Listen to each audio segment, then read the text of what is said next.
नमस्कार।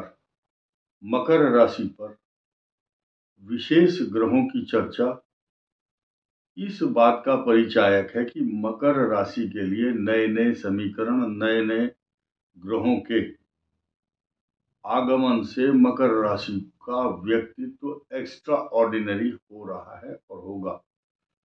और ये जो आने वाला समय है ये तय करेगा कि अगला वर्ष और उससे अगला वर्ष आपके लिए कौन कौन से सकारात्मक परिणाम लेकर आ रहा है। सबसे पहला पॉइंट, हम पहले जैसे हेडलाइन बताता है, हेडलाइंस बताते हैं। मकर राशि पर अगले 10 दिन के अंदर अंदर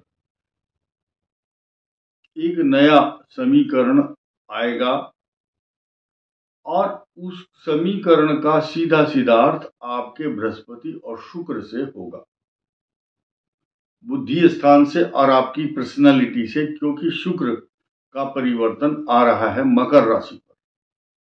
मकर राशि पर शुक्र का आना और आपके पंचम बुद्धि और आपकी पर्सनालिटी तथा सामाजिक प्रतिष्ठा से जुड़ा हुआ प्रश्न, क्योंकि आपका 10th house and 5th house का लॉर्ड लगन में बैठ जाए या राशि के साथ बैठ जाए तो आप हेड ऑफ द डिपार्टमेंट के तरह से बिहेवियर करते हैं। सशक्त, मजबूत, बलशाली, अच्छा खान पान, अच्छा रहन सहन, खुशबूदार वस्तुओं से विभूषित, अलंकृत रहता है ऐसा व्यक्ति। नई नई खुशखबरियां मिलती हैं, नए नए गिफ्ट मिलते हैं और ये बदलाव 2 दिसंबर को होगा। 2 दिसंबर को होगा। आप लोग अभी हिसाब लगा करके बैठ जाएं और हिसाब लगाएं कि दिन में 11:57 यानी कि दोपहर 12 बजने से ठीक 3 मिनट पहले शुक्र का आगमन 2 दिसंबर को आपकी राशि पर होने जा रहा है। ये जैसे कोई खुशियों का पर्व होता है उससे कम नहीं होगा मकर राशि के लिए। इसको हम नवम पंचम योग की संज्ञा दे सकते हैं। क्यों?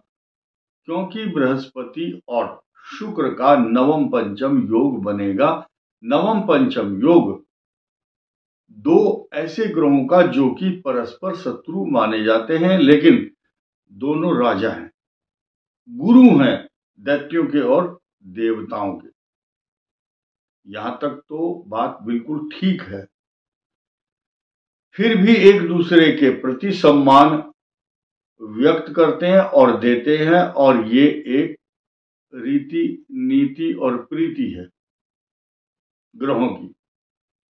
हम इस बात को नहीं भुला पाएंगे और ना भूल सकते। आपको जरूर बताएंगे, इनकम हाउस में बैठे हुए सूर्य आपके रुके हुए जो धन है उसका लाभ कराएंगे, रुका हुआ पैसा भी दिलाएंगे। इस बात की पुष्टि हो रही है कि 180 अंश पर बृहस्पति अपने पंचम भाव में, जो इसका व्यक्तित्व और प्रभुत्व है, और अपने अमृत तत्व के लिए जाना जाता है, क्योंकि वहां उसका मालिकाना हक माना जाता है। पंचम भाव का कारक वहां मजबूत स्थिति में होकर सूर्य पर 180 अंश की दृष्टि है और रहेगी। 15 दिसंबर को रात के 10:10 तक ये दृष्टि रहेगी। इसका मतलब आपको इस तारीख तक निरंतर लाभ प्रदान करने वाले ग्रह रहेंगे, इनको कोई रोक नहीं सकता। अब एक नया विषय क्या है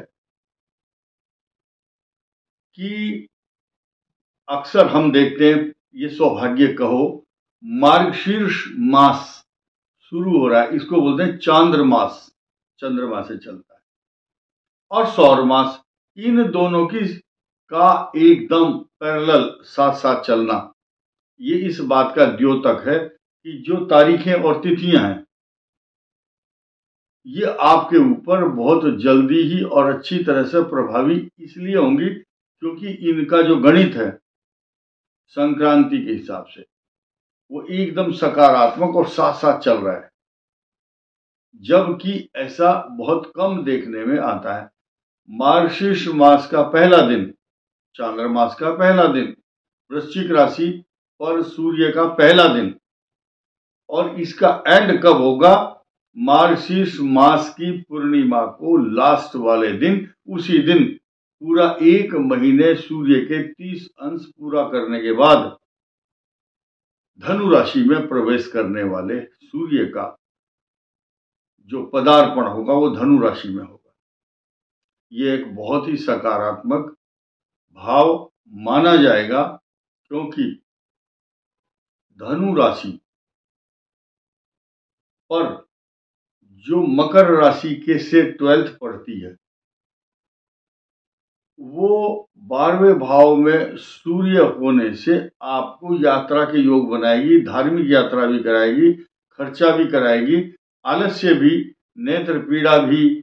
लेकिन लगन में बैठे हुए सूर्य आपको अलंकृत, सुशोभित, पल्लवित, पुष्पित, सिंचित, पोषित और सुरक्षित रखने के लिए आ रहे हैं।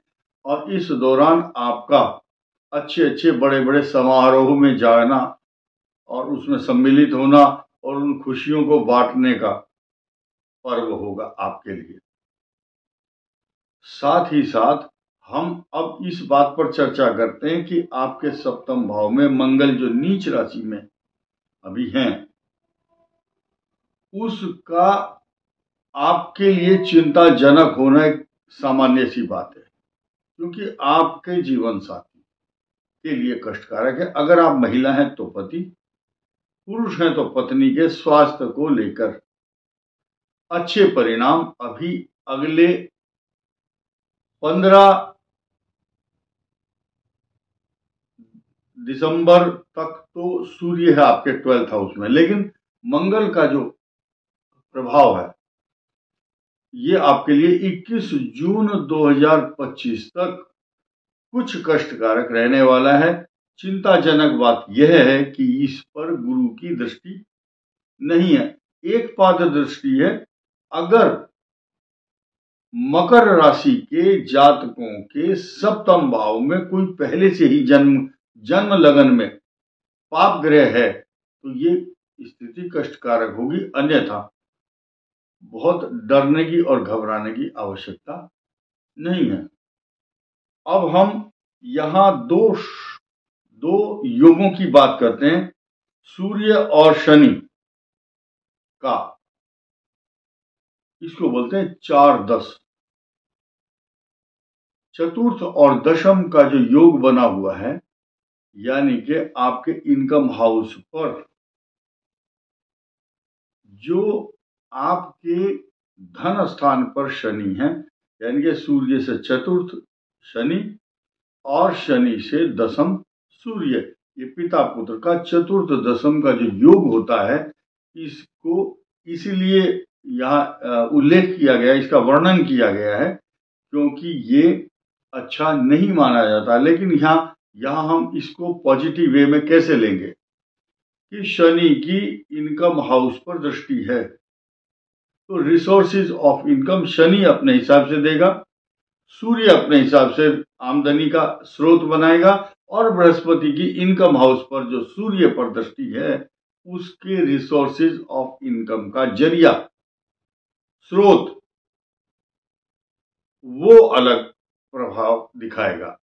लेकिन यहां हम इसलिए चर्चा करना चाहेंगे, भूलना नहीं है, इस सृष्टि के महत्वपूर्ण ग्रह राहु और केतु जब तक आपके भाग्य स्थान और तीसरे पराक्रम भाव में हैं, ऐसी स्थिति में अगर कोई बहुत कमजोर व्यक्ति भी है तो वो अपने इतने साहस के साथ अपना पराक्रम और धैर्य और अपनी हिम्मत को, पावर को बटोर करके